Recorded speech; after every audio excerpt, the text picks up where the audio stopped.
کتنا وقت لگتا ہے، کتنی دیر لگتی ہے دنیا مان جائے، وہ بھی اغراض کی دنیا ہے، کوئی مانے بھی تو اغراض پہ مانتا ہے۔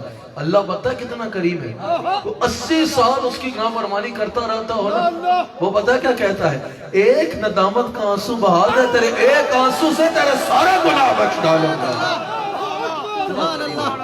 اتنا قریب ہے یار، لباس دھونے کے لیے بھی ایک بالٹی کی ضرورت ہوتی ہے، وہ اتنا قریب ہے۔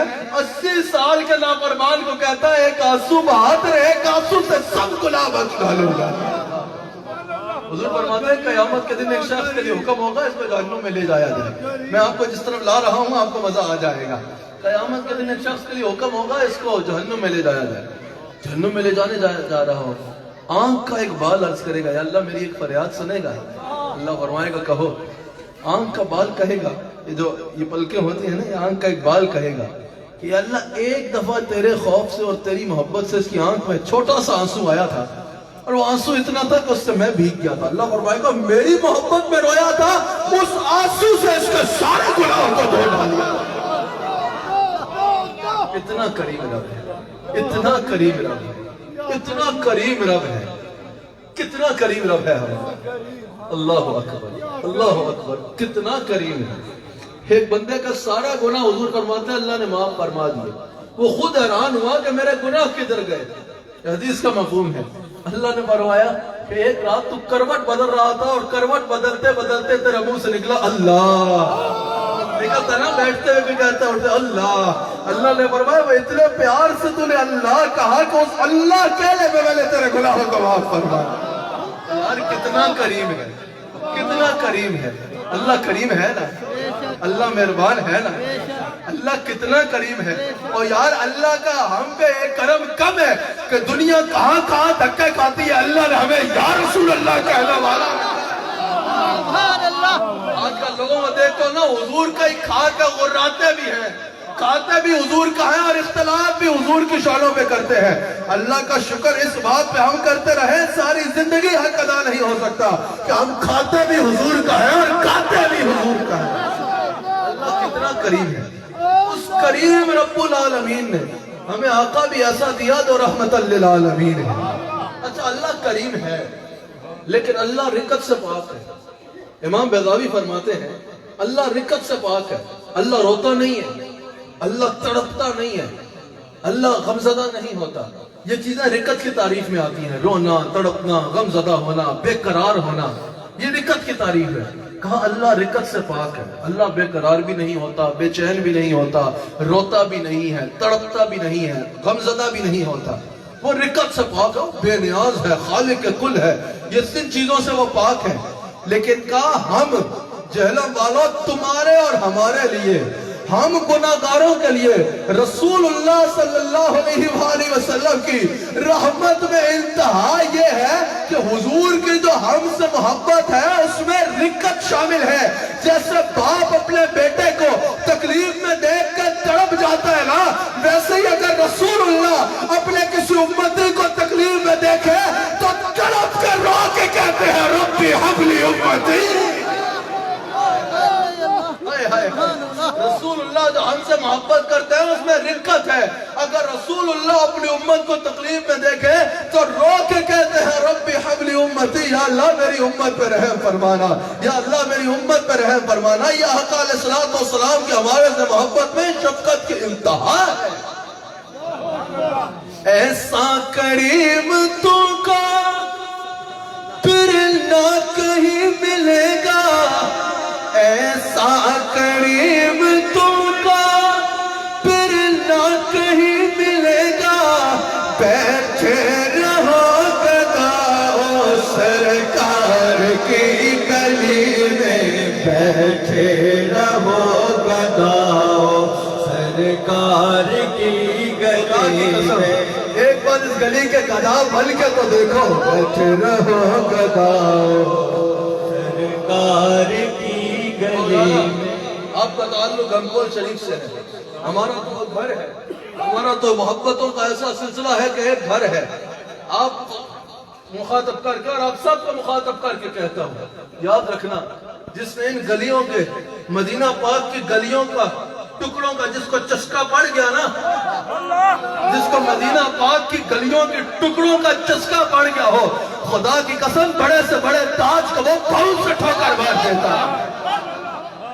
کبھی مدینہ شریف جانا ہو نا تو وہاں کوئی فقیر بیٹھا ہو نا، مسکین ظاہراً کسی گلی میں سڑک کے کنارے سو رہا ہو، اس کو جا کے جگانا اور کہنا کہ فلاں ملک کی بادشاہت تمہیں دینی ہے، یہاں بوریے پہ سوئے ہو، اٹھو فلاں ملک کا تاج تمہیں دیتے ہیں۔